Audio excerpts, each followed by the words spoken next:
Hello everyone, आप सबका स्वागत है हमारे यूट्यूब चैनल @जोन पटना पे। हम पढ़ रहे हैं चैप्टर इलेक्ट्रोकेमिस्ट्री और आज का टॉपिक हमारा इलेक्ट्रोकेमिकल सीरीज। इलेक्ट्रोकेमिकल सीरीज पे बढ़ने के पहले हमने जो अपने प्रीवियस लेक्चर्स में किया था उसका थोड़ा सा रिकैप करेंगे आपके लिए, ताकि आपको किसी भी प्रकार की कोई परेशानी नहीं हो और आपका एक रिफ्रेश हो जाए।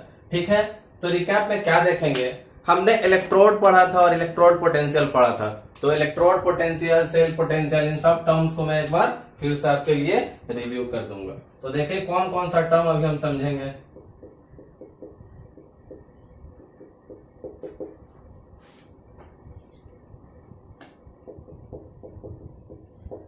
तो इस रिव्यू में ये टर्म हम आपको क्विक रिकैप देंगे। तो इलेक्ट्रोड पोटेंशियल, जैसा कि हमने डेनियल सेल में भी पढ़ा था, गैल्वेनिक सेल में पढ़ा था, हमारे दो अलग अलग चैम्बर्स होते हैं। एक में जिंक की रॉड डिप की रहती है, जिंक ZnSO4 सॉल्यूशन में, एक में कॉपर की रॉड डिप की रहती है। दोनों अलग अलग देखा जाए तो हाफ सेल रहता था, एक ऑक्सीडेशन हाफ सेल, एक रिडक्शन हाफ सेल, और दोनों को कंबाइन कर देंगे तो हमारा फुल सेल बन जाता था। बट अब जब एक पार्टिकुलर यहाँ हम डिस्कशन करेंगे इलेक्ट्रोड पोटेंशियल की, तो इलेक्ट्रोड पोटेंशियल कैसे हो सकता है। ठीक है, इलेक्ट्रोड पोटेंशियल कैसे हो सकता है, इलेक्ट्रोड पोटेंशियल। ठीक है, तो अगर एक मेटल लिया हमने, उस मेटल ने कुछ इलेक्ट्रॉन्स को लूज किए और उसके आयंस में कन्वर्ट हो गया। इस मेटल्स ने कुछ इलेक्ट्रॉन्स को लूज किए और उनके आयंस में कन्वर्ट हो गया। तो अगर इन्होंने इलेक्ट्रॉन को लूज किया है तो लूज करने के कारण इस प्रोसेस को क्या कहेंगे, oxidation. Loss of electron is called oxidation, and as I said oxidation always takes place at anode. तो ये सारी चीजें तो बहुत ही क्लियर हो गई कि जो यहाँ हो रहा है वो हमारा ऑक्सीडेशन हो रहा है और ऑक्सीडेशन होगा एनोड पे। क्लियर। अब इसका रिप्रेजेंटेशन कैसे कर सकते हैं, सिंस है इलेक्ट्रोड पोटेंशियल, तो ई ऑक्सीडेशन का है, तो देखिए मेटल कहां जाएंगे, उनके आयंस में। मेटल रिप्रेजेंटेशन कैसे होगा, ध्यान रखें, उनके आयंस में। क्लियर है। अब ऐसा रिप्रेजेंटेशन ही क्यों किया गया, ध्यान दीजिएगा, क्योंकि मेटल जो अपने नेचुरल फॉर्म में है तो इन पे कितना है, इनका ऑक्सीडेशन नंबर 0 और यहाँ पे पॉजिटिव। सो 0 से positive, that is increment. So increment in oxidation number is oxidation, and at anode we are expecting oxidation. So this potential is nothing but oxidation potential. So it should be very clear that since this metal is losing the electrode, since this metal is losing the electrons, so that's why this process is known as oxidation, and oxidation always occurs at anode, and we can represent this in this manner, because E for electrode potential M0 oxidation number 2 positive, that is increments oxidation, and E for potential. So ये हो गया हमारा normal electrode potential. But अगर normal oxidation potential, but अगर इसी को हम ले गए स्टैंडर्ड कंडीशन पे, देखिए यहाँ स्टैंडर्ड कंडीशन क्या क्या होती है। स्टैंडर्ड कंडीशन पे सबसे पहले टेम्परेचर हो जाएगा आपका 298 K। ठीक है, प्रेशर हो जाएगा आपका 1 एटमॉस्फेयर और कॉन्सेंट्रेशन हो जाएगा आपका 1 m। ठीक है, तो आप ये ध्यान दे देंगे कि हमारा जो ये नॉर्मल कंडीशन पे ऑक्सीडेशन के कारण जो पोटेंशियल आया था इलेक्ट्रोड का, that is called oxidation potential. अब हम स्टैंडर्ड कंडीशन अप्लाई कर रहे हैं, यहाँ रेड कलर से देखिए। तो एट स्टैंडर्ड कंडीशन क्या क्या कंडीशंस होती हैं, temperature 298 K, pressure 1 atm, concentration 1 m। सो इस स्टैंडर्ड कंडीशंस के आ जाने से ये जो हमारा रिप्रेजेंटेशन है क्या चेंज होगा ये देखेंगे। तो ये तो हमारा प्रीवियस ही है, इसको मैंने कॉपी कर दिया, बस इस पे एक आपको नोट लगा देना है, ये स्टैंडर्ड फॉर्म में हो जाएगा। और सिंस ऑक्सीडेशन पोटेंशियल स्टैंडर्ड हो गया तो स्टैंडर्ड ऑक्सीडेशन पोटेंशियल। सो बहुत आसानी से हमने इसको पढ़ लिया, स्टैंडर्ड ऑक्सीडेशन पोटेंशियल। अब इन द सिमिलर फैशन इसका वाइस वर्सा केस पढ़ेंगे। अगर मेटल के आयन ने इलेक्ट्रॉन को गेन किया और वो मेटल का आइटम बन गया, इलेक्ट्रॉन्स के आयन ने मेटल्स के आयन ने इलेक्ट्रॉन्स को गेन किया और मेटल के आइटम बन गए। तो बहुत ध्यान देने की बात है कि जहां इलेक्ट्रॉन लूज हो रहा था वहां पे इलेक्ट्रॉन क्या हो गया, गेन हो गया। और गेन ऑफ इलेक्ट्रॉन्स क्या होता है, gain of electron is reduction, और reduction always takes place at cathode. We know that very well. अब रिडक्शन आ गया तो इसी का हम रिप्रेजेंटेशन भी करेंगे।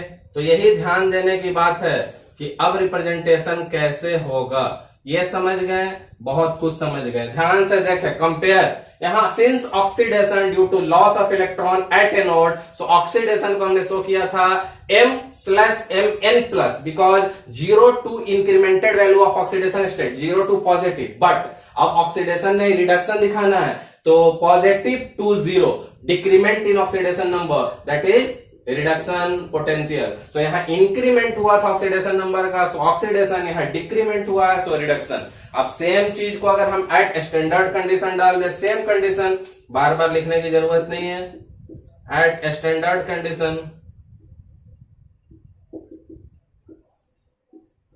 स्टैंडर्ड कंडीशन आपको दिया हुआ है, temperature 298 K, pressure 1 atm and concentration 1 m।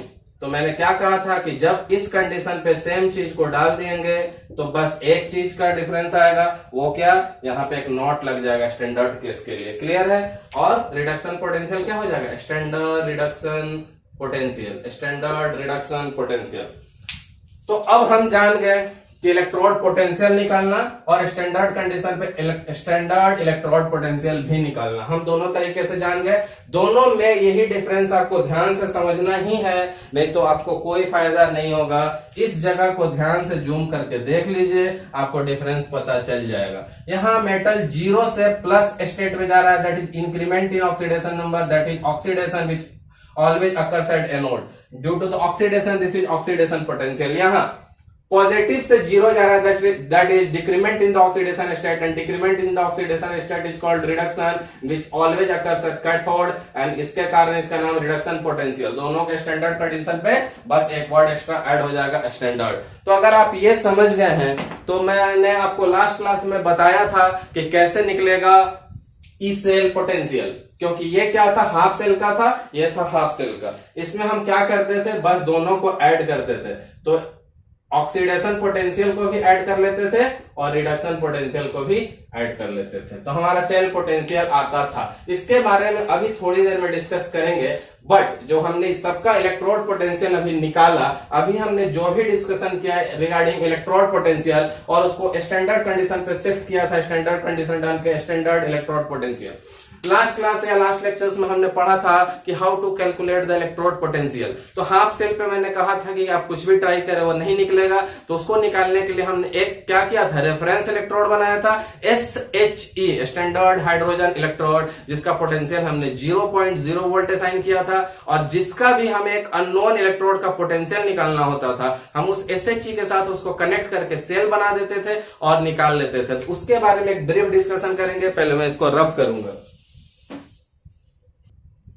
तो मैंने आपको सिखा दिया कि इलेक्ट्रोड पोटेंशियल या स्टैंडर्ड इलेक्ट्रोड पोटेंशियल कैसे निकाला जाता है। तो इलेक्ट्रोड पोटेंशियल निकालने के प्रोसेस में अगर आपको ऐसे एक हाफ सेल दिया रहे और बोला जाए कि आपको इसका इलेक्ट्रोड पोटेंशियल निकालना है, कोई मेटल रहेगा और उसी के सॉल्यूशन में उसको डाला रहेगा, मेटल के ही सॉल्यूशन रहेंगे।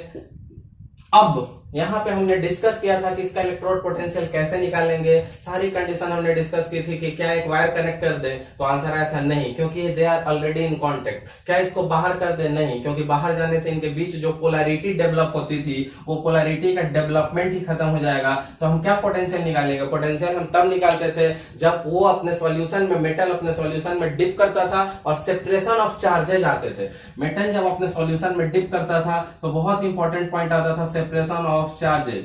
सेपरेशन ऑफ चार्ज के कारण ही हम यहाँ पे आते थे पोटेंशियल निकालने के लिए। तो जैसे ही मैं इस मेटल को बाहर कर दूंगा, सेपरेशन ऑफ चार्ज की कहानी खत्म हो जाएगी। तो मैंने आपको क्या बोला था कि it is not possible to calculate the absolute electrode potential of a half cell. तो उसके लिए हमने एक रेफरेंस इलेक्ट्रोड बनाया था और बोला था कि हम उसका यूज करेंगे। तो रेफरेंस इलेक्ट्रोड हमने बनाया था SHE का, आप याद करें, और उस SHE को हमने कहां पे रख दिया था, उसका इलेक्ट्रोड पोटेंशियल 0 वोल्ट रख दिया था हमने उसका इलेक्ट्रोड पोटेंशियल। अब जिस भी अननोन इलेक्ट्रोड का, सपोज अभी ये अननोन है, अब इस अननोन इलेक्ट्रोड का अगर हमें पोटेंशियल निकालना है, तो हाफ का निकालने का तो हमें तरीका पता नहीं था, हमने हाइड्रोजन वाला एक बना लिया है। इस हाइड्रोजन के साथ इसको कनेक्ट कर लेंगे, इस हाइड्रोजन वाले के साथ, है हमारा स्टैंडर्ड या रेफरेंस इलेक्ट्रोड है, तो ये हर जगह हमें अवेलेबल रहेगा और इसकी खासियत है कि इसका पोटेंशियल 0 ही होता है। अब इसका पोटेंशियल निकालना है, जो पॉसिबल नहीं था एब्सोल्यूट निकालना, तो हमने रेफरेंस निकालने के लिए एक इलेक्ट्रोड ले लिया, इससे कनेक्ट कर दिया,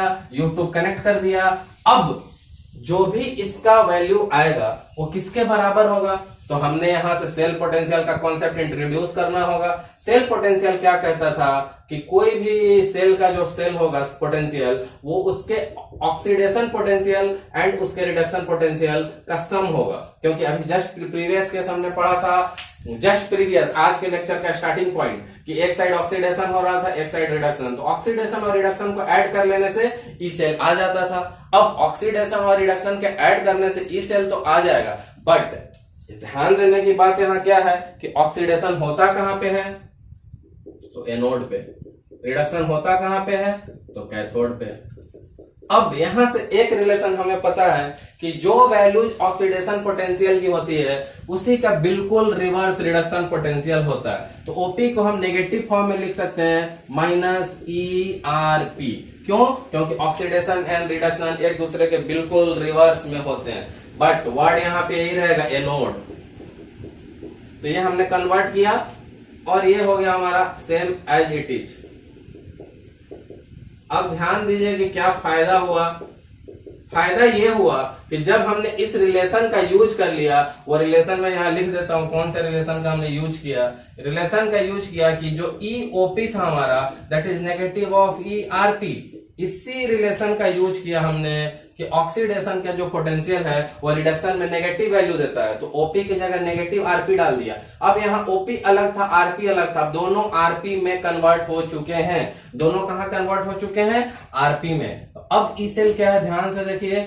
अब ई सेल है दोनों रिडक्शन में है, तो कैथोड माइनस एनोड, इसमें नेगेटिव है तो for the sake of convenience उधर कर देंगे। तो ERP किसका देखेंगे? कैथोड का, माइनस ERP किसका? एनोड का। अब जब रिडक्शन की ही बात कर रहे हैं तो for the sake of convenience सीधा कर देंगे E cathode minus E anode. थोड़ा और ध्यान से याद करेंगे तो जब हम डेनियल सेल या गैल्वेनिक सेल बढ़ते थे तो कैथोड हमारा राइट साइड में होता था, एनोड हमारा लेफ्ट साइड में होता था। यहाँ बहुत सारी चीजें काम आएंगी। जब मैं आपको इलेक्ट्रोकेमिकल सीरीज पढ़ाऊंगा तो आपको डिसाइड करना पड़ेगा कि किस बेस पे हम किसको कैथोड मानेंगे, किस बेस पे किसको एनोड मानेंगे। तो यहाँ ध्यान दें, जो हमने दो इलेक्ट्रोड पोटेंशियल पढ़ा, एक ऑक्सीडेशन एक रिडक्शन, दोनों को ऐड कर देंगे सेल का आ जाएगा। क्योंकि सेल में दो ही कंपोनेंट होते हैं, लेफ्ट हाफ में oxidation half cell, right half में रिडक्शन हाफ सेल। दोनों को ऐड कर देंगे सेल का पोटेंशियल आ जाएगा। दोनों को हमने ऐड किया, ऑक्सीडेशन एनोड पे, रिडक्शन कैथोड पे। ऑक्सीडेशन का नेगेटिव होता है रिडक्शन, इसको यूज करके रिप्लेस कर दिया। ये पॉजिटिव है, इसको पहले किया, नेगेटिव को बाद में। अब देखिए कैथोड माइनस एनोड, तो अब सारी चीजें हो गई है किसमें? रिडक्शन पोटेंशियल में। अब भूल गए यहां से ऑक्सीडेशन, सारी चीज आ गई रिडक्शन। तो ई सेल का पोटेंशियल कितना है? E cathode minus E anode. Cathode होता किधर है? राइट साइड में, तो ER माइनस EL। अब जब इलेक्ट्रोकेमिकल सीरीज हम पढ़ेंगे तो यहां से हमें डिसाइड करना, कैसे डिसाइड करेंगे कि किस सीरीज के किस जगह के किस ब्रैकेट के लोगों को हम कैथोड में और कहां पे एनोड पे, तो वहां पे इसका ज्यादा मजा आएगा आपको। तो अगर आप इतना समझ गए तो अब देखिए इलेक्ट्रोड पोटेंशियल निकालना भी सीख गए और इसके अकॉर्डिंग सेल पोटेंशियल भी निकालना सीख गए। अब जो भी हमें इलेक्ट्रोड गिवन रहेगी, कोई भी इलेक्ट्रोड जो हमें गिवन हो, हम उसका पोटेंशियल निकाल सकते हैं। क्यों? क्योंकि अब हमारे पास SHE है, SHE की वैल्यू 0, जिसका भी निकालना है उसको ले लीजिए, SHE से कनेक्ट कर दीजिए। पर प्रॉब्लम कहां पे आएगी? ये बहुत इंपॉर्टेंट है, ध्यान से देखिएगा। क्या सबके साथ SHE राइट में ही कनेक्ट होगा? क्या सबके साथ SHE एज ए रिडक्शन ही बिहेव करेगा? बिकॉज लेफ्ट में ऑक्सीडेशन और राइट में रिडक्शन हमने जिंक के केस में पढ़ा है।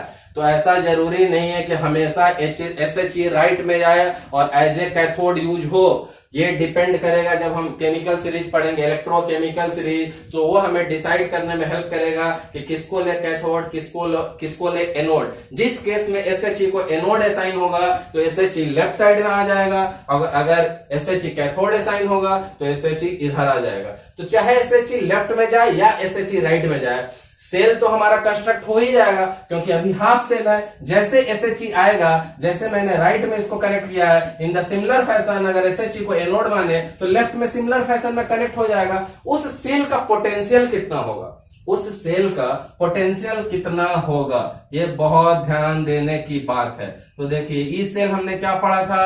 E cathode minus E anode. अब इस सेल का जो नया सेल हमने with the help of SHE बनाया है, इसका पोटेंशियल तो बिल्कुल उतना ही होगा जितना इस अननोन इलेक्ट्रोड का पोटेंशियल है, because SHE potential is 0, it is not going to contribute to the potential. So जब भी ये इस सेल का जो E सेल निकलेगा वो इस अननोन इलेक्ट्रोड का ही तो होगा, देख लीजिए, क्योंकि SHE जहां जाएगा एक कंपोनेंट 0 ही रहेगा। क्लियर है? तो जब हम इस सेल की पोटेंशियल निकालते जाएंगे, इनडायरेक्टली हम कह रहे हैं कि इस इलेक्ट्रोड की पोटेंशियल निकालते जाएंगे, क्योंकि इस सेल का टोटल कंट्रीब्यूशन इसी का है, ये तो 0 है। तो इस तरह से हम सारे एलिमेंट्स या सारे इलेक्ट्रोड्स को डिप करते जाएंगे, सबको SHE के साथ कनेक्ट करते जाएंगे और सबका इलेक्ट्रोड पोटेंशियल निकालते जाएंगे। क्लियर? कोई भी इसका इलेक्ट्रोड पोटेंशियल निकालना है, इसको हमने लिया, SHE के साथ कंपेयर करेंगे इलेक्ट्रोकेमिकल सीरीज में कि कौन एनोड बनेगा कौन कैथोड, मैं आगे बताऊंगा।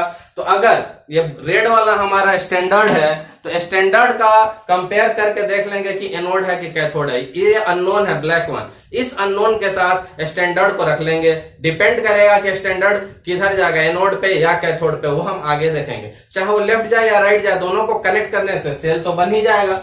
उस सेल की इनोड वैल्यू भी उतनी ही होगी जितनी इस अननोन इलेक्ट्रोड की है, because it is not going to contribute, because its value is 0।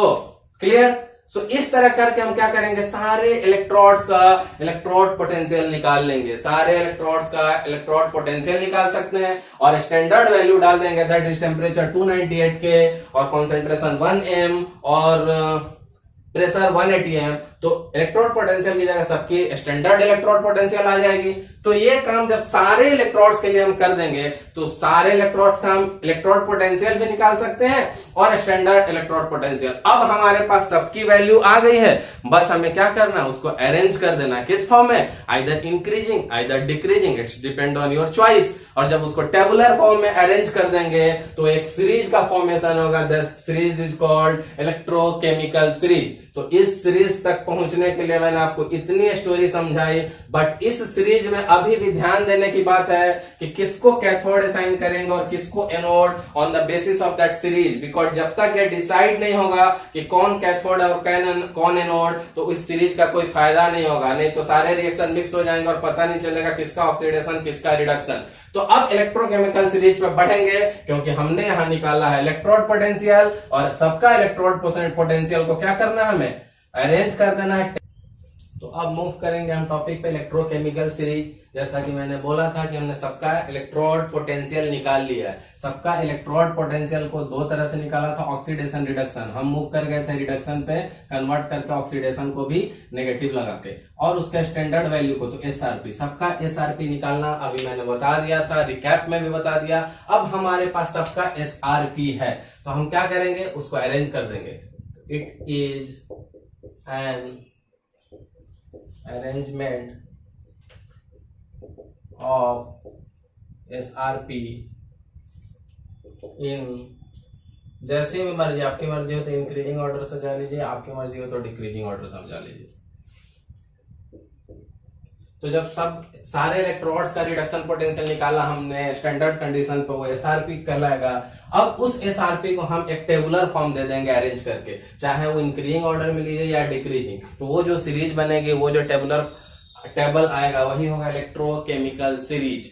तो अब इलेक्ट्रोकेमिकल सीरीज को, ऐसे तो बहुत बड़ी सीरीज है, पर हम उसके कुछ इंपॉर्टेंट्स लेंगे, इंपॉर्टेंट कुछ पार्टिकुलर्स, कुछ इलेक्ट्रोड्स लेंगे ताकि हमारा काम चल जाए। तो देखिए अभी हम सबसे पहले सबसे इलेक्ट्रोनेगेटिव एलिमेंट लेंगे, किसका, फ्लोरीन। फ्लोरीन क्या होगा, अब ये पॉजिटिव यानी 0 से नेगेटिव आ रहा है, क्यों, क्योंकि ये रिडक्शन का टेबल है। ऑक्सीडेशन हम भूल गए हैं, ये टेबल किसका है, रिडक्शन का टेबल है, तो हम रिडक्शन का ही टेबल लेंगे। क्लियर है? अब इसके बाद एक और वैल्यू ले लेंगे हम कॉपर का, देखिए इसके बाद आएगा हाइड्रोजन, इसके बाद एक और ले लेंगे जिंक, इसके बाद ले लेंगे कॉपर, जिंक, लिथियम। ठीक है? अब यहां से आगे हम देखेंगे क्या कि जब ये सारा ऑर्डर हम देते जाएंगे तो इसकी वैल्यू को देखेंगे। तो कुछ एलिमेंट्स हमने लिए हैं, इनके बीच में भी बहुत सारे एलिमेंट्स रहेंगे, लेकिन हम सिर्फ पार्टिकुलर कुछ हमने फ्लोरीन लिया, इसके बीच में बहुत लोग रहेंगे, फिर एक कॉपर लिया, इसके बीच में भी बहुत सारे लोग रहेंगे, फिर हाइड्रोजन, फिर यहाँ भी बहुत सारे लोग, फिर जिंक, फिर बहुत सारे लोग। तो हमने एक टॉप से ले लिया, एक बॉटम से ले लिया, एक सेंट्रल ले लिया, इन बिटवीन दोनों के एक एक ले लिए, ताकि हमें एक आइडिया मिल जाए। अब इस टेबल को कंस्ट्रक्ट करने के लिए हम थोड़ा सा इधर जगह बनाएंगे। डेफिनेशन कोई बड़ी चीज नहीं है, इसको हम रफ कर लेंगे ताकि हमें थोड़ा अच्छे से स्पेस मिल पाए व्हाइट बोर्ड पे। चलिए, अब यहाँ पे इनकी हमें क्या निकालनी है, एसआरपी। तो एसआरपी को कैसे कह सकते हैं हम, ई नॉट वैल्यू भी कह सकते हैं, स्टैंडर्ड रिडक्शन पोटेंशियल, ठीक है। अब इनकी वैल्यू क्या होती है, तो यहाँ पे होगी वैल्यू 2.87, कितनी होगी 2.87। In the case of copper 0.34, 0.34, ये सारे क्या है वोल्ट्स में। हाइड्रोजन इंपॉर्टेंट है, देखिए इसीलिए ये बीच में है, हाइड्रोजन का रहेगा 0।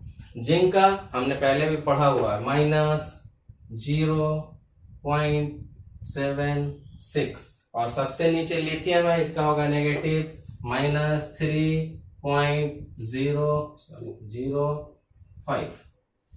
अब जो हमने वैल्यू देखी है ई नॉट की वैल्यू, कह सकते हैं क्या है, एसआरपी ही है, स्टैंडर्ड रिडक्शन पोटेंशियल की वैल्यू जो हमने देखी। इस बेस पे हम क्या कह सकते हैं, तो ध्यान से देखेंगे तो हाइड्रोजन सेंट्रल पे है, हाइड्रोजन कहां पे है, बीचों बीच में है, सॉरी हाइड्रोजन कहां है, बीचों बीच में। हाइड्रोजन से ऊपर की वैल्यू देखें तो इंक्रीज कर रही है, और हाइड्रोजन के नीचे की वैल्यू देखें तो डिक्रीज कर रही है। तो अगर आप बहुत ध्यान से देखेंगे तो इधर क्या कह सकते हैं कि जो हमारी क्या है, डिक्रीजिंग वैल्यू है, किस चीज की, रिडक्शन पोटेंशियल या एसआरपी की। तो इधर क्या कर रहा है, वो डिक्रीज कर रहा है, क्या एसआरपी हमारा, और इधर क्या कर रहा है, इंक्रीज कर रहा है एसआरपी, स्टैंडर्ड रिडक्शन पोटेंशियल। तो अब ये चीज एसआरपी, स्टैंडर्ड रिडक्शन पोटेंशियल, अब ये चीज तो कंफर्म हो गई कि ये टेबल किसका है, स्टैंडर्ड रिडक्शन पोटेंशियल का। अब बहुत ध्यान से समझेंगे, जब है ही ये रिडक्शन पोटेंशियल का, तो सबसे अच्छी तरीके से किसको रिड्यूस करने की कोशिश करेगा, जिसकी वैल्यू ज्यादा होगी। तो अगर आप एक नोट लिख लेंगे तो आपको इसका बहुत फायदा मिलेगा कि more the value of SRP, more the tendency to get reduced, more the value of SRP, more the tendency to get reduced। अब जो लोग रिड्यूस करेंगे, ये तो कंफर्म होगा कि वो क्या करेंगे, कि गेन करेंगे। रिडक्शन क्या होगा, gain of electron, electron, that is gain of electron. और जो लोग खुद इलेक्ट्रॉन को गेन करके रिड्यूस होंगे, वो दूसरे के लिए क्या करेंगे, दूसरे को ऑक्सीडाइज, तो ये क्या कहलाएंगे, ऑक्सीडाइजिंग एजेंट। अब इस चीज को समझिए अच्छे से। मैंने बोला कि ये टेबल ही है एसआरपी का, तो एसआरपी क्या कर रहा है, रिडक्शन की वैल्यू बता रहा है, रिडक्शन पोटेंशियल।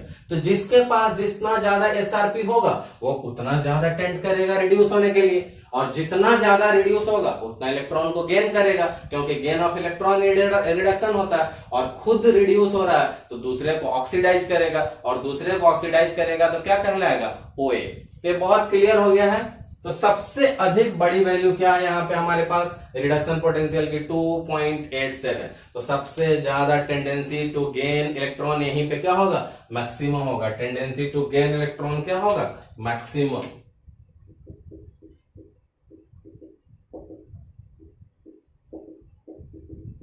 क्या हो जाएगा, मैक्सिमम। तो जब क्यों, क्योंकि मैंने ही बोला कि रिडक्शन की टेबल और इसकी वैल्यू सबसे ज्यादा है, तो सबसे ज्यादा इंटरेस्टेड है रिड्यूस होने में, और रिड्यूस होने का मतलब ही है कि इलेक्ट्रॉन को गेन करना चाहता है। अब यही टेंडेंसी इनके लिए क्या हो जाएगी, tendency to gain electron negative में है। नेगेटिव में तो क्या ये चाहेगा कि मैं गेन करूं, नेगेटिव प्रोबेबिलिटी है, तो कहेगा कि नहीं, एक्चुअली ये चाहेगा ही नहीं कि हमारा रिडक्शन हो। क्लियर है। इनफैक्ट ये ऑक्सीडाइज होंगे, पर अभी ऑक्सीडेशन का वर्ड यूज नहीं करेंगे कि आप कंफ्यूज ना करें। तो जिसकी जितनी ज्यादा रिडक्शन की वैल्यू है वो उतना ज्यादा रिड्यूस हो रहा है। फ्लोरीन की सबसे ज्यादा एसआरपी रिडक्शन की वैल्यू है, फ्लोरीन सबसे ज्यादा रिड्यूस होगा, फ्लोरीन सबसे ज्यादा इलेक्ट्रॉन को गेन करेगा। सिमिलर फैशन लिथियम की वैल्यू नेगेटिव है, least interested to get reduced, तो tendency to gain electron minimum, minimum में मतलब ही क्या, नेगेटिव, मिनिमम का भी मतलब क्या है यहाँ पे, नेगेटिव है। और जो आदमी नेगेटिव रूप से चाह रहा है कि रिड्यूस हो तो आदमी क्या होगा, ऑक्सीडाइज ही होगा। तो एक चीज को क्लियर कह सकते हैं कि जब ये बेस्ट ओए है, ये क्या है हमारा बेस्ट ओए, क्योंकि ये खुद रिड्यूस हो रहा है तो दूसरे को ऑक्सीडाइज, और ये रिड्यूस होना ही नहीं चाह रहा है तो खुद हो रहा है ऑक्सीडाइज, तो दूसरे को क्या करेगा, रिड्यूस्ड। तो एक चीज बहुत क्लियर हो गई कि ये बेस्ट ओए है और ये बेस्ट आरए है।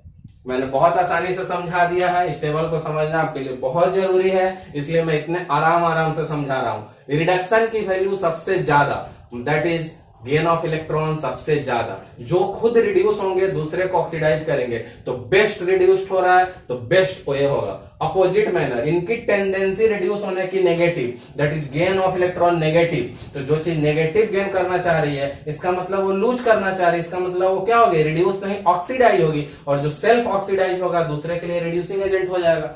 तो यहां तक की बात आपको बहुत आसानी से समझ में आ जाएगी। तो एक लास्ट कंक्लूजन आप लिख लेंगे बिफोर रब, क्योंकि जगह कम है तो थोड़ा अच्छे तरीके से। तो इस टेबल को अगर हम ध्यान से देखेंगे तो इस टेबल में हमारा ऊपर जाने के समय देखिए क्या हो रहा है, इस टेबल में ऊपर जाने पे हमारा एसआरपी क्या हो रहा है, स्टैंडर्ड रिडक्शन पोटेंशियल क्लियरली है कि इंक्रीज कर रहा है। जब हम अप जा रहे हैं तो हमारी एसआरपी की वैल्यू इंक्रीज कर रही है, और सिंस एसआरपी इंक्रीज कर रही है तो टेंडेंसी टू गेट रिड्यूस्ड भी क्या हो रहा है, टेंडेंसी टू गेट रिड्यूस्ड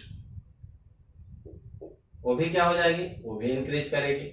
अब टेंडेंसी टू गेट रिड्यूस्ड भी इंक्रीज करेगी, तो अब इसका मतलब मैंने क्या बोला था कि ओए भी इंक्रीज करेगा। तो ये सब कब हो रहा है, जब वाइल गोइंग अप, ऊपर जाने पे स्टैंडर्ड रिडक्शन पोटेंशियल बढ़ा का मतलब रिडक्शन बढ़ा, और सेल्फ का रिडक्शन बढ़ा तो दूसरे के लिए ऑक्सीडाइजिंग हो गए। तो ये चीजें अगर आपको बिल्कुल क्लियर हो तो हम थोड़ा और डिस्कशन इस साइड फोकस करेंगे।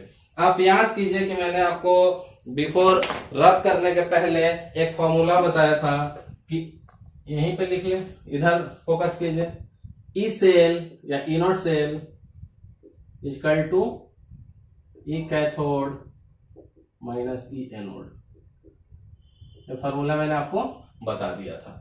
अब यहां ध्यान देने की बात है, अब ये हम जानते हैं कि ई नॉट सेल क्या होता है, E naught cathode minus E naught anode, ये हमने आज के लेक्चर में भी फिर से आपको रिकैप में बताया था। अब यहां पे एक चीज बात है कि for spontaneous reaction, spontaneous reaction के लिए क्या होना चाहिए, तो हमें पता है कि रिएक्शन स्पॉन्टेनियस तभी होगा जब ई नॉट सेल पॉजिटिव हो, और ई नॉट सेल पॉजिटिव कब हो सकता है, जब कैथोड की वैल्यू बड़ी हो। स्पॉन्टेनियस रिएक्शन के लिए यानी सेल का पोटेंशियल कुछ ना कुछ तो होना ही चाहिए, उसको क्या कह सकते हैं कि ग्रेटर देन जीरो हो या पॉजिटिव हो, सेल पोटेंशियल क्या होना चाहिए, ग्रेटर देन जीरो। किसी भी सेल का, इस बैटरी का अगर वोल्टेज जीरो से कम हो तो बैटरी क्या चलेगा, खुद से नहीं चलेगा। तो बैटरी को हमें खुद से चलाना तो उसमें कुछ वोल्टेज होना चाहिए, that is greater than zero. कुछ वोल्टेज होना मतलब जीरो से ज्यादा होना। अब जीरो से ज्यादा एलएचएस कब होगा, जब ई नॉट कैथोड बड़ा होगा। बहुत ध्यान से समझेंगे, यहाँ पे बहुत मस्त कॉन्सेप्ट आने वाला है, बहुत ध्यान से आप फिर समझेंगे, क्योंकि यहाँ पे आप समझ गए तो सारा काम हो गया। ये हमारा पहले से निकाला हुआ cell potential, E naught cell equal to E cathode minus E anode, either E right minus E left, इसको हम ऐसे भी लिखते हैं E right minus E left. अब उसी का डिसीजन करना है, जो मैंने वहां पे आपको बोला था कि कैसे डिसाइड होगा कि एसएचई लेफ्ट में रहेगा कि राइट में, एसएचई कैथोड रहेगा कि एसएचई एनोड, उस पॉइंट को पार्टिकुलर हम डिस्कस कर रहे हैं। तो किसी भी रिएक्शन को स्पॉन्टेनियस होने के लिए उस सेल की पोटेंशियल जीरो से बड़ी। कोई बोलेगा आपका मोबाइल -5% चार्ज है, नेगेटिव चार्जिंग पे क्या चलेगा, नहीं चलेगा। तो उस बैटरी को पॉजिटिव होना होगा ऑपरेट करने के लिए खुद से स्पॉन्टेनियस। तो जैसे ही ग्रेटर देन जीरो, इसी को क्या कह सकते हैं, पॉजिटिव होना पड़ेगा। तो ग्रेटर देन जीरो की वैल्यू एलएचएस की तभी आएगी जब आएगी तब तो सेल स्पॉन्टेनियस होगा, पर कब आएगी? जब ये वैल्यू बड़ी हो, क्योंकि बड़ी वैल्यू में से छोटी को घटाएंगे तभी पॉजिटिव होगा। बड़ी वाली क्वांटिटी से छोटी क्वांटिटी सब्ट्रैक्ट करेंगे तभी एलएचएस हमारा पॉजिटिव आएगा। और जब तक ये वोल्टेज पॉजिटिव नहीं आए, ये सेल का सेल पोटेंशियल पॉजिटिव नहीं आए, सेल स्पॉन्टेनियस रिएक्ट नहीं करेगा। तो सेल को स्पॉन्टेनियस बनाने के लिए इनोड सेल को पॉजिटिव होना होगा। फॉर दैट कैथोड की वैल्यू बड़ी होनी चाहिए और एनोड की छोटी। कैथोड की वैल्यू बड़ी और एनोड की छोटी। अब यहां से आपको मजा आ जाएगा। जब हमें पता चल गया कि कैथोड की वैल्यू बड़ी होनी चाहिए और एनोड की छोटी, तो बहुत आसानी से हम कर लेंगे अपना काम। देखिए क्या आएगा मजा। अब SHE आपको गिवन रहता है। SHE की वैल्यू तो हमेशा कितनी रहती है? 0.0 वोल्ट। क्लियर है? SHE की वैल्यू दी हुई है 0.0 वोल्ट। अब आपको किसके साथ कैलकुलेट करना है? वो आपका अननोन इलेक्ट्रोड अगर इधर से हो जाए तो बड़ा वैल्यू होगा, आराम से उसको डाल दीजिए कैथोड में। क्लियर है? ध्यान दीजिए, SHE तो रहेगा ही, एक SHE रहता ही है और एक अननोन। अब ये डिसीजन करना है कि ये अननोन हमारा बड़ा है कि छोटा है। बड़ा छोटा होने से हमें कैथोड और एनोड पता चल जाएगा, क्योंकि जो बड़ा होगा उसको हम कैथोड असाइन करेंगे। तो हाइड्रोजन के रेफरेंस में बड़ा किधर है? ध्यान से देखेंगे तो ऊपर की तरफ बड़ा है। तो ऊपर की जितनी भी सारी चीजें लेंगे वो सारी कैथोड होंगी। ऊपर हाइड्रोजन के ऊपर हम जितनी भी चीजें लेंगे ऊपर सारी कैथोड होगी। क्यों कैथोड होगी? बिकॉज SHE के रेस्पेक्ट में कैथोड बड़ा हो जाएगा, पॉजिटिव वैल्यूज, और SHE क्या है? 0। तो ऊपर की सारी चीजें हम लोग कैथोड ले लेंगे। जगह नहीं है तो आप स्क्रीनशॉट लीजिए, मैं इसको रब करके यहीं पे लिखूंगा। तो आप इसका फटाफट स्क्रीनशॉट लीजिए, पॉज कीजिए वीडियो, स्क्रीनशॉट लीजिए और मैं इसको रब करूंगा और इसी का यूज करूंगा। कैथोड कौन? जो बड़ा। तो SHE 0 से बड़े ये लोग, तो ये लोग सारे कैथोड। क्लियर है? कैथोड चाहिए हमें बड़ा। SHE 0 के रेफरेंस में सारे ऊपर वाले बड़े हैं तो ऊपर वाले सारे कैथोड कहलाएंगे और नीचे वाले सारे छोटे हैं तो सारे एनोड। तो मैं इसको रब करके उसको लिख दूंगा।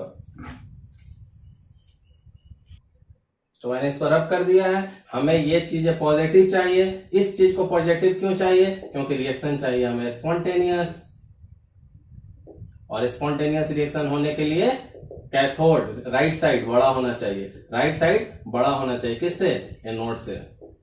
अब बड़ा कैसे होगा? क्योंकि हमारा ये है रेफरेंस SHE है।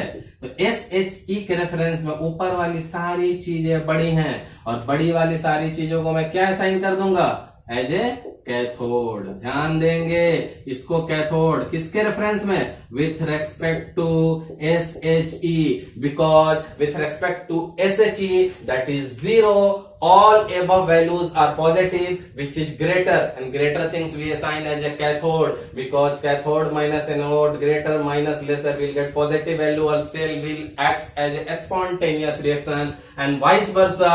अब नीचे की चीजों को हमें एनोड लेना होगा, क्योंकि नीचे की चीजें क्या हैं? नीचे की चीजें नेगेटिव वैल्यू हैं। तो SHE के रेफरेंस में अब SHE बड़ा हो जाएगा क्योंकि 0 है।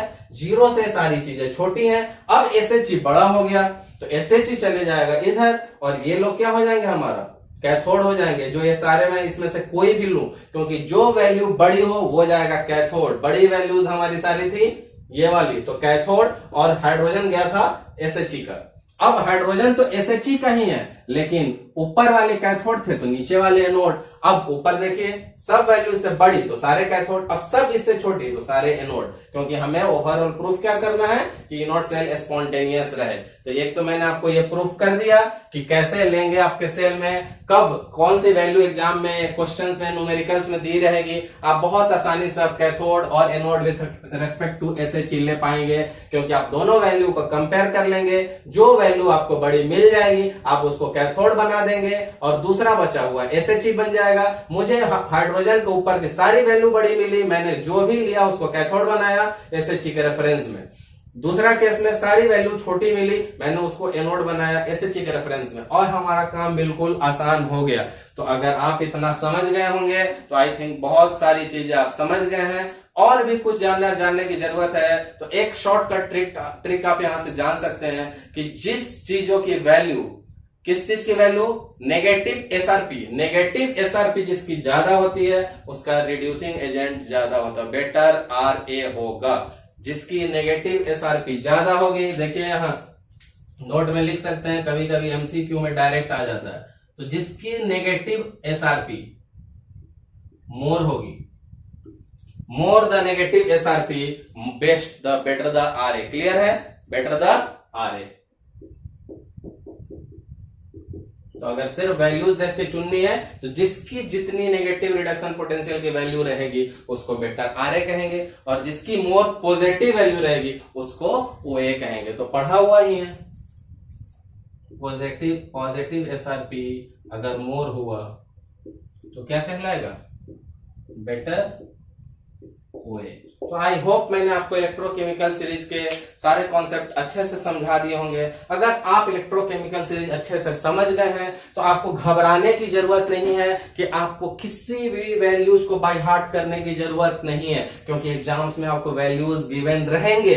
और जो समझने की बात थी बस मैं क्लियर कट मैंने आपको बोल दिया कि ये एसआरपी की वैल्यू है, जितनी बड़ी उतनी अच्छी रिडक्शन, उतना अच्छा गेन ऑफ इलेक्ट्रॉन, उतना अच्छा ओए।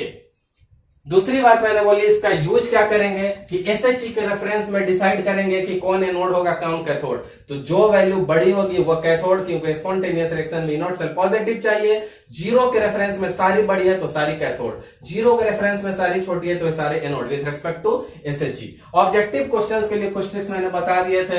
ये तो हमारा पूरा इसका कंक्लूजन था कि ऊपर जाने पे हमारी एसआरपी बढ़ रही थी, टेंडेंसी टू गेट रिड्यूस्ड भी बढ़ रहा था, ओए भी बढ़ रहा था। बट कभी कभी एमसीक्यूज में ये काम आ जाता है फटाफट सोल्व करने के लिए कि जितनी नेगेटिव एसआरपी उतनी बेटर आरए, जितनी पॉजिटिव एसआरपी उतना बेटर ओए।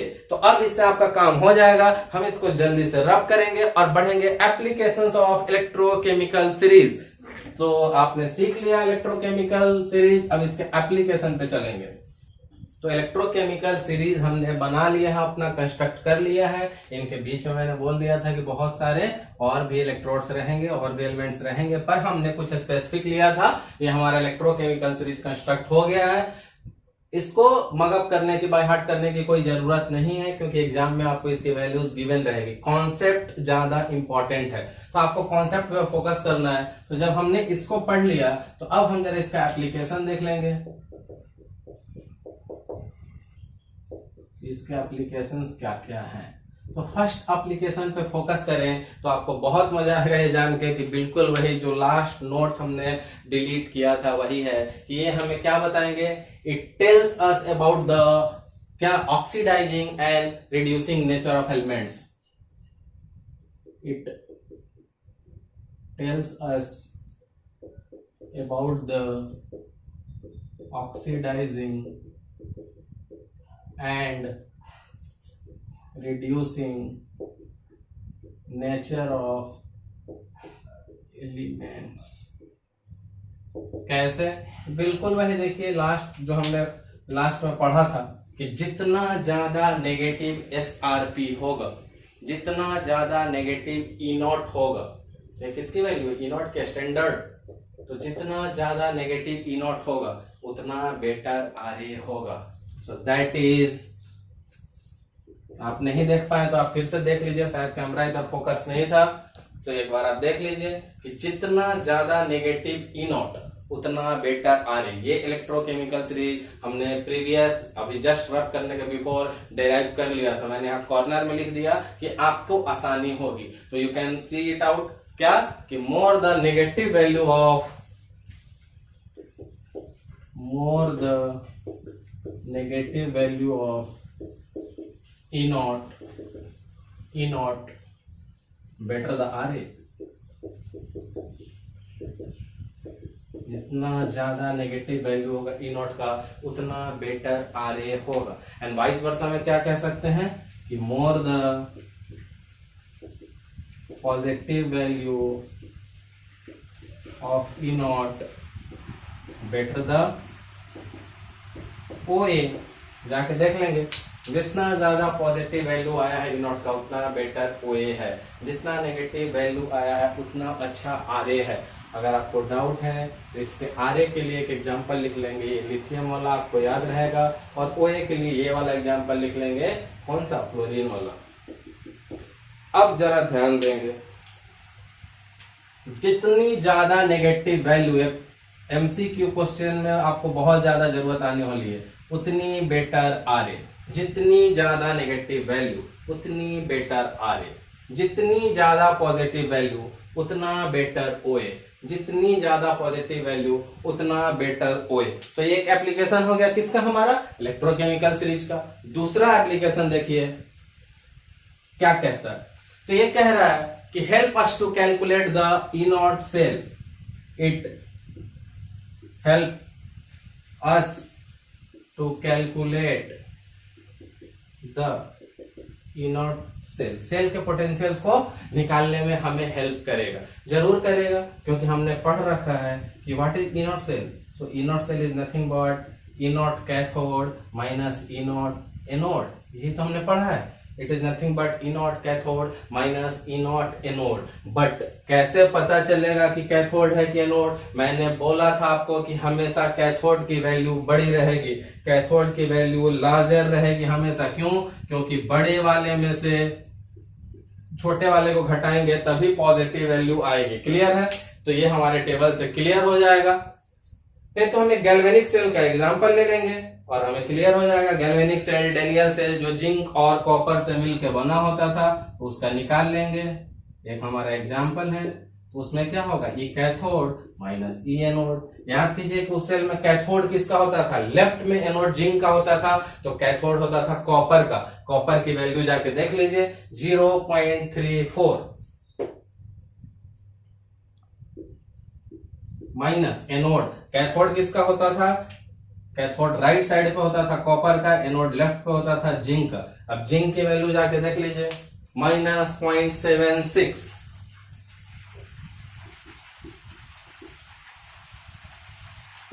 अब ये माइनस माइनस प्लस हो जाएंगे, जब आप इसको सोल्व करोगे तो ई नॉट सेल आ जाएगा 1.1 वोल्ट। फर्स्ट लेक्चर में हमने इसी के 3 कंडीशन डिस्कस किए थे, अगर आपको याद होगा तो डेनियल का। तो सेकंड एप्लीकेशन हमने क्या पढ़ा, it help us to calculate the E naught cell. E naught cell is nothing but E naught cathode minus E naught anode. Cathode हमेशा पॉजिटिव बड़ा होना चाहिए, क्योंकि ओवरऑल इनका सब्ट्रैक्ट करने के बाद ई नॉट सेल की वैल्यू पॉजिटिव रहे ताकि स्पॉन्टेनियस रिएक्शन हो। हमने एक एग्जांपल गैल्वेनिक का लिया, जिसमें हमारा एनोड जिंक होता था और कैथोड कॉपर। तो कैथोड की वैल्यू जाके हमने कॉपर की यहां से 0.34 सब्स्टिट्यूट की। In the similar fashion anode की नेगेटिव 0.76 सब्स्टिट्यूट की, दोनों माइनस मिलकर प्लस, और ओवरऑल सेल पोटेंशियल कितना आ गया डेनियल सेल या गैल्वेनिक सेल का 1.1 volt. So this is your second application. मैं इसे रब करूंगा और will move for the third application. तो मूव करेंगे थर्ड टाइप ऑफ एप्लीकेशंस पे। फर्स्ट और सेकंड हमने पढ़ लिया है, तो थर्ड टाइप ऑफ एप्लीकेशन क्या कहता है, एक बात करता है अबाउट फिजिबिलिटी। तो लिखिए, it help us to predict the feasibility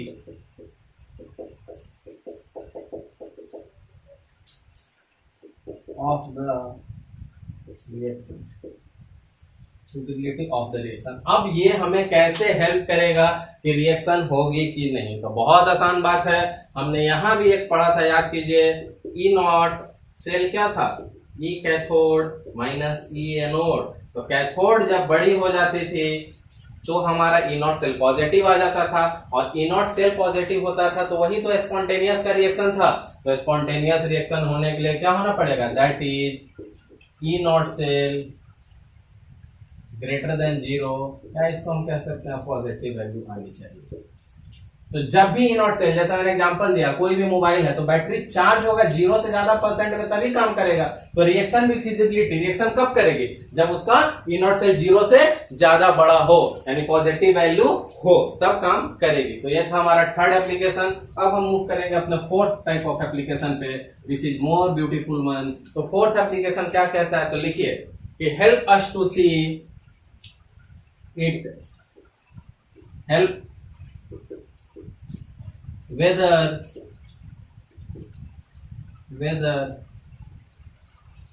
hydrogen is liberated और नॉट, कह रहा है कि हाइड्रोजन लिबरेट करेगा कि नहीं, कब, when a metal reacts with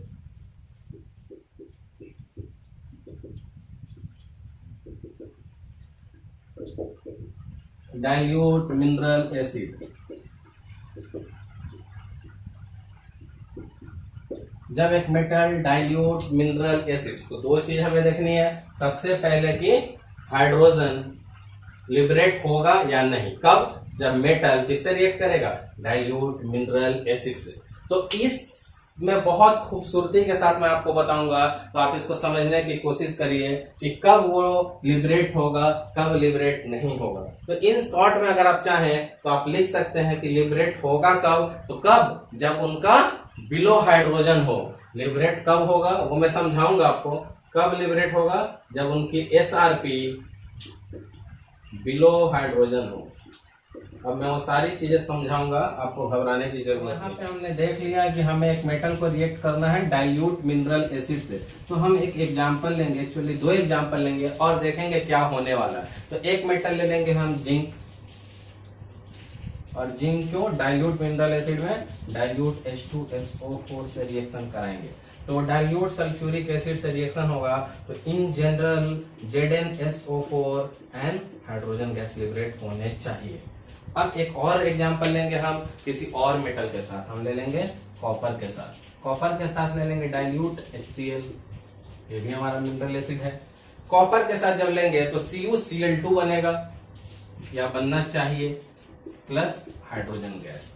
अब कौन सा रिएक्शन स्पॉन्टेनियस है और कौन सा नॉन स्पॉन्टेनियस, हम आज इस चीज को जानेंगे, जो कि बहुत ही मजेदार कॉन्सेप्ट है। जब भी स्पॉन्टेनियस की बात आती है, तो मैंने आपको आज बहुत बार बताया कि फॉर स्पॉन्टेनियस रिएक्शन क्या होना चाहिए, यानी रिएक्शन को होने के लिए इनॉट सेल ग्रेटर देन 0 होना चाहिए, दैट इज पॉजिटिव। जो मैं एग्जांपल बार बार दे रहा हूं कि मोबाइल को काम करने के लिए उसकी चार्जिंग 0% से ज्यादा होनी चाहिए, और इसको ज्यादा होने के लिए कैथोड बड़ी होनी चाहिए। याद क्या रखना है, कैथोड बड़ी, ध्यान रखिएगा, कैथोड क्या होना चाहिए, लार्ज, कैथोड बड़ी। अब अगर इस हाइड्रोजन के रेफरेंस में, 0 के रेफरेंस में ऊपर वाले सारे बड़े हैं, तो ऊपर वाले सारे को हम क्या ले सकते हैं, कैथोड, और नीचे वाले 0 के रेफरेंस में सारे छोटे हैं, तो नीचे वाले सारे क्या होंगे, एनोड। ऊपर वालों को कैथोड लेना ठीक रहेगा, नीचे वाले को एनोड। क्यों, in order to spontaneous reaction, because E0 cell is equal to E cathode minus E anode. Cathode should be always larger in order to get the E0 cell positive. ये बड़ा, ये पॉजिटिव होने के लिए इसको बड़ा होना होगा, तो बड़ा, तो देखिए 0 के रेफरेंस में ऊपर वाले सारे बड़े, और बड़े वाले क्या है, cathode, larger value is resemble C, cathode. तो बड़े वाले को कैथोड लेंगे, और एनोड छोटे वाले, 0 के नीचे नेगेटिव वाले छोटे वाले को एनोड लिया। तो ध्यान दे दिया हमने कि किसको लेना है कैथोड, किसको लेना है एनोड। अब देखिए, अब मजा आएगा, और बहुत ही बेहतरीन एप्लीकेशंस मैं आपको सिखाऊंगा। यहां देखिए जिंक का क्या है स्टेट, ऑक्सीडेशन 0। जिंक 0 से कहां पहुंच गया, SO4 2 माइनस हटेगा, उसको न्यूट्रलाइज करने के लिए +2, 0 to +2, that is increase in oxidation number, that which is called as oxidation. तो मैं यहां पे लिख दूं कि जिंक का क्या हो रहा है, जगह थोड़ा, तो इसका नीचे लिखना पड़ेगा, जिंक का हो रहा है ऑक्सीडेशन। क्लियर है, जिंक का हो रहा है ऑक्सीडेशन, तो हाइड्रोजन का क्या हो रहा है वो कंफर्म कर लेंगे। तो हाइड्रोजन का देखिए, हाइड्रोजन यहाँ पे किस स्टेट में है, +2 में है, क्योंकि SO4 2 माइनस हटेगा, और +2 से वो गया कहां, 0। अब ध्यान से देखेंगे तो इसका रिडक्शन हो गया, क्योंकि +2 से 0 गया, तो जिंक का क्या हो गया, रिडक्शन। तो लिख लेंगे जिंक पे रिडक्शन, और बहुत ध्यान से समझते रहेंगे, नहीं तो ये समझ में नहीं आएगा।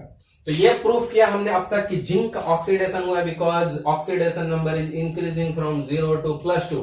In the opposite fashion hydrogen का रिडक्शन हुआ है, because the oxidation number is decreasing from +2 to 0 for hydrogen. अब रिडक्शन और ऑक्सीडेशन इसमें भी ढूंढ लेंगे, या एक एक कर लेंगे। अब देखिए, हमने पहले डिसाइड किया था कि इनकी ई नॉट की वैल्यू चेक करेंगे, दोनों के बीच में कोई कंफ्यूजन नहीं हो। मैं एक लाइन ड्रॉ कर दूं ताकि किसी भी प्रकार का कोई कंफ्यूजन नहीं रहे। इसके लिए भी हम थोड़ा ऑक्सीडेशन और रिडक्शन चेक कर लेते हैं। तो कॉपर यहाँ पे क्या है 0 पे, और कॉपर गया कहाँ पे +2 पे, जगह तो है नहीं, लाइन थोड़ी सट गई है, तो लाइन को रीड्रॉ कर लेंगे, ये कोई बड़ी बात नहीं है। लाइन को थोड़ा ऊपर की तरफ रीड्रॉ करेंगे, ठीक है, अब हो जाएगा। कॉपर यहाँ पे हमारे 0 ऑक्सीडेशन स्टेट पे, यहाँ आ गया Cl का -2 होगा तो +2 पे, तो कॉपर 0 से +2 में गया है, तो कॉपर का क्या हुआ ऑक्सीडेशन। बहुत अच्छी बात है, आप समझ गए। अब हाइड्रोजन पे फोकस करेंगे, यहाँ पे हाइड्रोजन का क्या है +1 और यहाँ हाइड्रोजन का क्या है 0। Since increase in oxidation number of copper is known as oxidation, so decrease +1 to 0, decrease in oxidation number is called reduction। ये रिडक्शन हो गया। अब कहानी अब शुरू होती है। अब ध्यान से देखना है कि इन जनरल हमें पता है कि ऑक्सीडेशन कहाँ पे होता है, हमें पता है कि ऑक्सीडेशन हमेशा एनोड पे होता है, हमें पता है कि ऑक्सीडेशन हमेशा कहाँ पे होता है एनोड पे। In the vice versa condition cathode पे यानी रिडक्शन कहाँ पे होगा, आप देखिएगा कितना मजे से ये बनेगा। कैथोड पे क्या होगा रिडक्शन।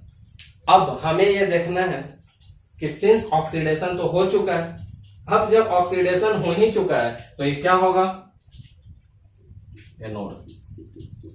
रिडक्शन हुआ है तो ये क्या होगा कैथोड, ऑक्सीडेशन हुआ है तो ये एनोड, और रिडक्शन हुआ है तो ये कैथोड।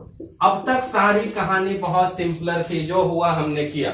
हमने 2 एग्जांपल लिए, ये हमारा एक एग्जांपल सेपरेट, एक एग्जांपल सेपरेट। इसमें जिंक मेटल को डाइल्यूट H2SO4 के साथ रिएक्ट कराया और हमने एज्यूम किया कि ZnSO4 और H2 बनेगा। अब हमें ये चेक करना है कि रियली स्पॉन्टेनियस रिएक्शन है कि नहीं। In the similar fashion copper को डाइल्यूट HCl के साथ रिएक्शन कराया और हमने एज्यूम किया कि CuCl2 और हाइड्रोजन गैस लिबरेट होंगे। तो दोनों में मैंने सिर्फ बेसिक्स लगाया ऑक्सीडेशन एंड रिडक्शन का। जिंक 0 to +2 गया तो ऑक्सीडेशन, ऑक्सीडेशन हमेशा एनोड पे होता है। हाइड्रोजन +2 से 0 गया डिक्रीजिंग, रिडक्शन हमेशा कैथोड पे होता है। In the similar fashion copper 0 to +2 गया इंक्रीजिंग, ऑक्सीडेशन हमेशा एनोड पे होता है। In the similar fashion hydrogen +1 से 0 गया, +1 है, +1 से 0 गया तो रिडक्शन डिक्रीजमेंट होता है कैथोड पे। ये तो हमने कर लिया, बट इलेक्ट्रोकेमिकल सीरीज का खूबसूरत उदाहरण देखिए। इलेक्ट्रोकेमिकल सीरीज में दोनों को कंपेयर कीजिए, जिंक और हाइड्रोजन, जाके वैल्यूज देखिए। जिंक की वैल्यू कितनी आ रही है नेगेटिव है और हाइड्रोजन की 0। जिंक की वैल्यू क्या आ रही है -0.6 और हाइड्रोजन की वैल्यू 0.0 वोल्ट पॉइंट है। तो जिंक की वैल्यू आ गई है नेगेटिव और हाइड्रोजन की वैल्यू आ गई है 0। हमें पता है, देख लीजिए कि बड़ी वाली वैल्यू होनी चाहिए cathode, larger value in order to get the spontaneous reaction. तो हमारी जो लार्जर वैल्यू है वो क्या होनी चाहिए सी फॉर कैथोड। यहां ध्यान से देखेंगे, ये चीज मैं बार बार समझा चुका हूं, लार्जर वन कैथोड। तो हमारा क्या होना चाहिए लार्जर वैल्यू कैथोड। हमारा लार्जर वैल्यू नेगेटिव के रेफरेंस में 0 लार्जर है, कैथोड आया। ध्यान से देखें 0 हमारा क्या है लार्ज विथ रेस्पेक्ट टू -1 और वो है cathode. So this reaction is spontaneous reaction. तो ये रिएक्शन होगा। अगर ये समझ में आ गई है तो बहुत खूबसूरत एग्जांपल दिया मैंने आपको इलेक्ट्रोकेमिकल सीरीज का। अब तक सारी चीजें हमने बेसिक की। अब जिंक और हाइड्रोजन की वैल्यूज लाके SRP की यहां से डाल दी। जिंक की नेगेटिव में है और हाइड्रोजन की 0 में है। जिंक की नेगेटिव, हाइड्रोजन की पॉजिटिव। तो बड़ी वैल्यू है हाइड्रोजन की, और बड़ी वैल्यू जो होती है लार्ज वैल्यू वो कैथोड का होता है, और हमारा बड़ा वैल्यू हाइड्रोजन ही यहाँ एज ए कैथोड है। So this reaction is spontaneous reaction. In the similar fashion जब यहां जाके देखेंगे तो वैल्यू देखे कॉपर की और हाइड्रोजन की, तो कॉपर की वैल्यू पॉजिटिव 0.34, यहां लिख लीजिए 0.34 वोल्ट, और हाइड्रोजन तो हमेशा रहता है 0 वोल्ट। अब देखेंगे कि कौन बड़ा है, तो बड़ा है हमारा कॉपर।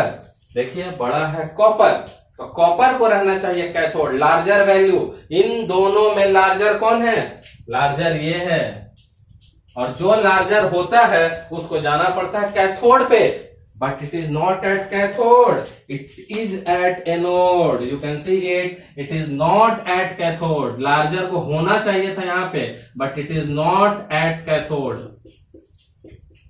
सिंस ये कैथोड पे नहीं है, कहां पे है? एनोड। लार्जर वैल्यू एनोड पे आई, बट लार्जर वैल्यू को जाना था कैथोड पे, so it is not a spontaneous reaction. We can say it is non spontaneous reaction.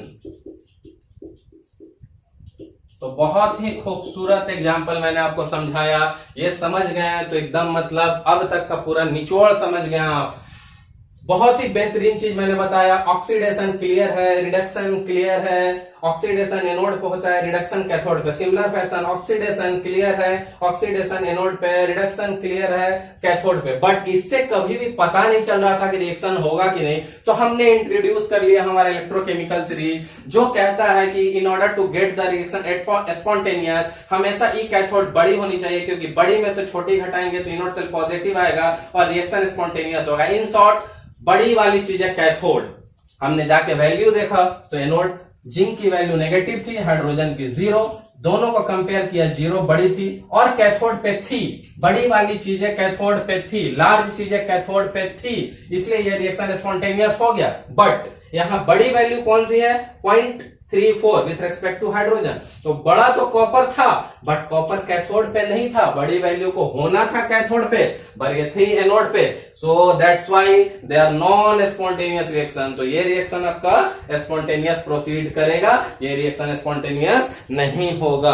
तो आई थिंक आप बहुत अच्छे से समझ गए होंगे इलेक्ट्रोकेमिकल सीरीज। इस पे मैं आपको एक छोटा सा न्यूमेरिकल कराता हूं कि कैसे आपको एग्जाम में छोटे छोटे न्यूमेरिकल्स इस कॉन्सेप्ट को यूज करके आएंगे, और ऑलमोस्ट हमारे टॉपिक खत्म है। तो मैं इसको रब करके एक छोटा न्यूमेरिकल करा दूं before I should bind it. मतलब तो एक क्वेश्चन देखेंगे हम। तो क्वेश्चन क्या कहता है? 3 डिफरेंट इलेक्ट्रोड्स का रिडक्शन पोटेंशियल दिया हुआ है। 3 डिफरेंट इलेक्ट्रोड्स का रिडक्शन पोटेंशियल दिया हुआ है। तो किसका? तो देख लें, एक बार कलर बदल दूं। एक बार ए का दिया हुआ है, एक बार बी का, एक बार सी का। तीनों का रिडक्शन पोटेंशियल गिवन है। कितना गिवन है? वैल्यूज देख लेंगे। अब पहले वाले का वैल्यू है 2.3 वोल्ट, सेकेंड की वैल्यू है -1.5 वोल्ट, और इसकी वैल्यू है 0.0 वोल्ट। हाल फिलहाल में आई थिंक 2019 में ही जेई में आईटी जेई का आया हुआ क्वेश्चन है, ऑलमोस्ट 19 का है या 1 साल पहले का होगा। तो अब देखिए कि क्वेश्चन में क्या पूछ रहा है। बोल रहा है कि रिड्यूसिंग पावर में अरेंज करना है इनको। कैसे अरेंज करना है? रिड्यूसिंग पावर बताना है, तो रिड्यूसिंग पावर का ऑर्डर बताना है। अब जब हमने पढ़ा था अपना इलेक्ट्रोकेमिकल सीरीज, उसके फर्स्ट एप्लीकेशन में पढ़ा था, ऊपर हमारा फ्लोरीन रहता था, उसकी वैल्यू कितनी रहती थी फ्लोरीन की? 2.87, और सबसे नीचे लिथियम रहता था, उसकी वैल्यू रहती थी -3.05। थोड़ा पॉइंट बड़ा कर देता हूं कि आपको अच्छे से दिखे। सब वोल्ट में, ये क्या है? सारे वोल्ट में है। अब मैंने वहां आपको बता दिया था कि जो फ्लोरीन होता है वो क्या होता है? बेटर ओए होता है। सारा रीजन मैंने बताया हुआ है, आप जाकर अपना इलेक्ट्रोकेमिकल सीरीज ढूंढे। और ये क्या होता था मैंने बताया हुआ है? बेटर आरए। बार बार डिस्कस करने की जरूरत नहीं है। तो जितना नेगेटिव वैल्यू होगा उतना अच्छा आरए, जितना पॉजिटिव वैल्यू उतना अच्छा ओए। किसका? एसआरपी का। ये चीज मैंने आपको एसआरपी, ये चीजें मैंने आपको नोट में भी लिखाई है, और first application of electro series में भी लिखाई है। तो अब हमें सजाना है, किस बेस पे सजाना है? क्वेश्चन किस बेस पे है? इसको अलग कर लें। क्वेश्चन है रिड्यूसिंग पावर का ऑर्डर। सो रिड्यूसिंग पावर क्या होगा? आरए ही तो होगा रिड्यूसिंग पावर। अब कौन ज्यादा अच्छा आरए होगा? तो अच्छा आरए होने के लिए बुरा एसआरपी होना होगा। In order to become better RA, you should have the bad SRP, come low SRP। अगर इसकी वैल्यू चाहिए आपको मोर, तो इसकी वैल्यू चाहिए लेस, क्योंकि नेगेटिव लगा हुआ। तो सबसे छोटी वाली वैल्यू सबसे अच्छी RA, तो ये तो क्लियर है। तो सबसे छोटी वाली वैल्यू में कौन आएगा? -1 बी, सबसे अच्छा RA, सबसे छोटी वैल्यू। और उसके बाद मॉडरेट 1 0 और सबसे बड़ी वैल्यू तो आरए होगी ही नहीं। जब इतना पॉजिटिव में आ गया तो ओए की तरफ चले जाएगा, यानी बहुत बुरा आरए। क्लियर है? तो एक चीज तो बहुत क्लियर है कि जितनी छोटी वैल्यू होगी आरए की, सॉरी एसआरपी की, उतना अच्छा आरए। जितनी छोटी वैल्यू उतना अच्छा आरए, जितनी बड़ी वैल्यू उतना बुरा आरए। तो अब ये क्वेश्चन आप समझ गए हैं। तो इसके साथ आज का लेक्चर मैं आपको कंक्लूड करता हूं, इलेक्ट्रोकेमिकल सीरीज का लेक्चर। और आप इस टॉपिक को अच्छे से पढ़िए, क्योंकि आगे इस एप्लीकेशंस का बहुत यूटिलाइज होगा, आपके कॉम्पिटिटिव एग्जाम्स में भी बहुत ही ज्यादा वाइटल रोल प्ले करने वाला है। अगर आपको आज का लेक्चर अच्छा लगा हो तो आप कमेंट कीजिए, अगर आपको कोई डाउट रह जाए तो भी कमेंट कीजिए, मैं आपको उसका रिप्लाई करूंगा। कोई भी डाउट रहे तो वीडियो को रिव्यू कीजिए, आपको कोई भी डाउट नहीं रहना चाहिए, क्योंकि जैसे जैसे हम लेक्चर में आगे बढ़ते जाएंगे ये सारे फाउंडेशंस बहुत ज्यादा यूजफुल होने वाले हैं। तो बहुत अच्छे से पढ़िए। नेक्स्ट लेक्चर में हम मिलेंगे आपको नेक्स्ट इक्वेशन के लिए। Until then, thank you.